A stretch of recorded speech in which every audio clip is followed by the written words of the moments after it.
ముఖ్యంగా ఈరోజు బీసీలకు సంబంధించి నిర్మాణాల కోసం కావచ్చు, భవన నిర్మాణాల కోసం కావచ్చు, అదేవిధంగా ఏదైతే కమ్యూనిటీ భవన నిర్మాణాల కోసం కావచ్చు, భవిష్యత్తు అవసరాల కోసం కావచ్చు, ఈ రాష్ట్రంలో ఉన్న అన్ని బీసీ కులాలకు కలిపి 1000 ఎకరాలు ఇవ్వాలనే డిమాండ్ పైన ఈరోజు చర్చ చేయడం జరిగింది. చాలా మంది పెద్దలు చెప్తున్న విషయం ఏంటంటే, బీసీలకు మనం చేస్తున్న డిమాండ్ ఏదైతే ఉందో 1000 ఎకరాలు సరిపోదు, ఇంకా కావాలంటున్నారు.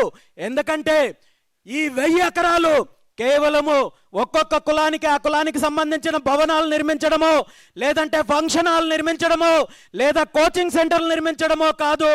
భవిష్యత్తులో బీసీ కులాలకు సంబంధించిన ఔత్సాహిక పారిశ్రామికవేత్తలు, వ్యాపారస్తులకు కావలసిన భూమి ఖచ్చితంగా రాజధాని ప్రాంతంలో ఉండి తీరాలి. ఈరోజు రాజధానికి సంబంధించి పెట్టుబడులు అంటున్నారు, కంపెనీలను తీసుకొస్తున్నామంటారు. ఈ కంపెనీలు బీసీకి సంబంధించిన సామాజిక వర్గం వాళ్ళు పెట్టలేరా? బీసీ సామాజిక వర్గానికి సంబంధించిన వాళ్ళు స్కూల్స్, కాలేజీలు నిర్మించలేరా?